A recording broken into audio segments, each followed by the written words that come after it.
Bismillahirrahmanirrahim. Assalamualaikum warahmatullahi wabarakatuh. Semangat pagi anak-anak. Alhamdulillah hari ini kita berjumpa kembali dengan pembelajaran fisika kelas 12 bersama saya Atika Rahmawati tentang sumber daya energi. Sumber daya energi.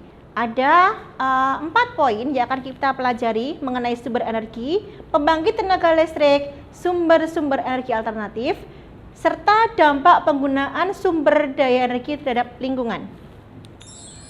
Sumber energi. Sumber energi ada 2. Yang pertama, sumber energi terbarukan. Contohnya, energi surya, tenaga surya. Ada energi angin, ada energi air, energi biomasa, energi ombak atau tenaga ombak, ada energi geotermal, panas bumi, energi pasang surut air laut, energi nuklir. Yang kedua, sumber energi tidak terbarukan. Contohnya, minyak bumi. Minyak bumi merupakan hasil penguraian sisa-sisa organisme renik lautan berjuta-juta tahun yang lampau. Setelah mati, sisa-sisa organisme tertimbun di lapisan-lapisan sedimen. Yang kedua, gas alam. Gas alam dimanfaatkan untuk pembangkit panas dan energi, serta bahan mentah yang penting dalam industri kimia. Ada batu bara. Batu bara merupakan bentuk karbon yang tidak murni, terbentuk dari sisa-sisa tumbuhan zaman prasejarah yang terpendam. Batu bara sangat mudah terbakar dan melepas sejumlah panas. Pembangkit tenaga listrik. Pembangkit listrik adalah suatu alat yang dapat membangkitkan dan memproduksi tegangan listrik dengan cara mengubah suatu energi menjadi energi listrik. Bagian utama dari pembangkit listrik adalah generator, yaitu mesin berputar mengubah energi mekanis menjadi energi listrik dengan menggunakan prinsip medan magnet dan penghantar listrik. Berikut ini ada beberapa jenis pembangkit listrik yang dapat menghasilkan energi listrik. Yang pertama PLTN, nuklir. Yang kedua PLTA, tenaga air. Yang ketiga PLT angin, pembangkit listrik tenaga angin. Yang keempat PLTPB, pembangkit listrik tenaga panas bumi. Yang kelima PLTU menggunakan tenaga uap. Yang keenam PLTS menggunakan tenaga surya. Yang ketujuh PLTO, pembangkit listrik tenaga ombak. Sumber-sumber energi alternatif. Energi alternatif adalah energi yang digunakan untuk menggantikan energi dari minyak bumi. Adapun contoh energi alternatif yang tersedia di alam yaitu energi matahari, angin, air, dan panas bumi. Yang pertama, matahari. Matahari merupakan sumber energi utama untuk planet bumi. Energi yang dihasilkan matahari berbentuk sinar dan panas. Energi matahari dimanfaatkan manusia untuk kehidupan. Contohnya menjemur hasil panen, membuat garam. Pemanfaatan langsung energi sinar matahari menggunakan kolektor, yaitu pengumpul panas matahari. Dapat menggunakan sel panel surya ya. Yang kedua, panas bumi. Energi panas bumi adalah panas yang terdapat di dalam bumi.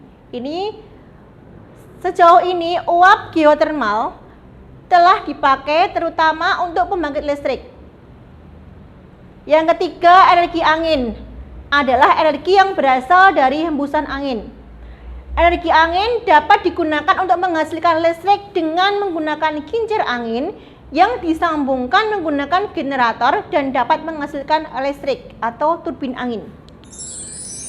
Yang keempat, hydropower. Hydropower merupakan energi listrik yang dihasilkan dari kekuatan air dengan cara membuat membendung air sungai, kemudian menggunakan pipa air diarahkan menuju turbin.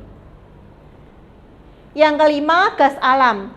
Gas alam adalah gas yang terkumpul di bawah tanah dengan berbagai macam komposisi campuran hidrokarbon yang mempunyai daya tekan tinggi.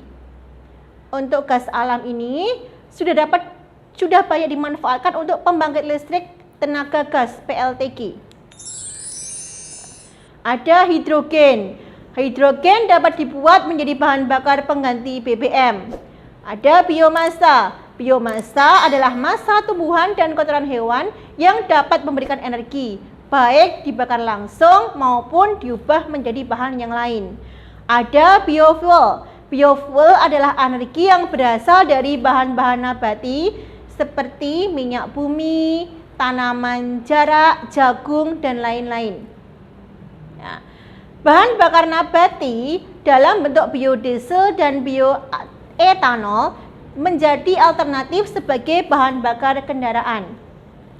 Biofuel dalam bentuk biodiesel dibuat dari minyak nabati seperti minyak kelapa sawit dan minyak jarak pagar. Ada energi pasang surut.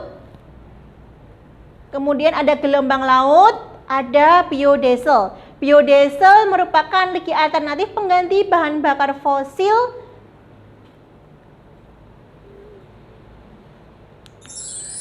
Ada etanol. Etanol merupakan jenis alkohol, etil alkohol, sebagai sumber energi berupa alkohol dari hasil fermentasi tumbuhan seperti gandum dan jagung. Ini sudah dibudidayakan pada Brasil ya, di Brasil. Ya, selanjutnya metanol. Metanol merupakan metil alkohol, adalah bahan bakar alkohol yang berasal dari kayu. Ini juga digunakan sebagai campuran bahan bakar pada bensin. Metanol ini memiliki satu kelemahan, yaitu dapat mempercepat terjadinya korosi atau pengkaratan pada mesin kendaraan. Dampak penggunaan sumber daya energi terhadap lingkungan. Yang pertama, energi ombak dan energi pasang surut. Tembok pengolah arus pasang surut mengganggu keseimbangan hayati dan ekosistem lokal laut ya. Unit pengubah ombak yang dipasang di tengah laut dapat membawa dampak menguntungkan seperti menciptakan habitat bawah laut yang terlindung sekaligus mencegah deburan ombak yang langsung menuju pantai. Energi air. Pembangunan bendungan tidak hanya sangat efisien tetapi juga dirancang untuk bertahan dalam waktu yang sama. Bendungan tenaga air ini juga dapat mengganggu aliran alami sungai yang memiliki banyak dampak negatif pada ekosistem sungai. Yang ketiga, energi panas. Untuk pembangkit listrik tenaga panas hampir tidak menimbulkan polusi atau emisi gas. Pembangkit listrik tenaga geotermal akan menghasilkan listrik sekitar 90% dibandingkan 65-75% pembangkit listrik berbahan bakar fosil. Energi nuklir. Dampak positif dari PLTN itu sangat sedikit menyebabkan kerusakan lingkungan dan bermanfaat bila menggantikan pembangkit yang mengemisi gas karbon dioksida CO2, SO2, dan NO2. Dalam kaitannya ini akan membantu mengurangi hujan asam dan membatasi emisi gas rumah kaca. Akan tetapi ada dampak negatif dari PLTN adalah membahayakan dan mengancam keselamatan jiwa manusia, yaitu radiasi langsung, yaitu radiasi yang terjadi bila radioaktif yang dipancarkan mengenai langsung kulit atau tubuh manusia. Yang kedua, radiasi tak langsung adalah radiasi yang terjadi lewat makanan dan minuman yang tercemar oleh zat radioaktif, baik melalui udara, air, maupun media lainnya. Energi angin. Energi angin sangat ramah lingkungan dan juga bisa mengurangi level emisi karbon dioksida. Kemudian energi surya. Energi surya itu tidak mengakibatkan polusi udara dan polusi air dan juga tidak menghasilkan gas rumah kaca. Pembangkit listrik panas matahari ini dapat merusak ekosistem gurun jika tidak dikelola dengan baik. Bahan bakar fosil ini berdampak pada udara dan iklim, untuk juga perairan, juga terhadap tanah.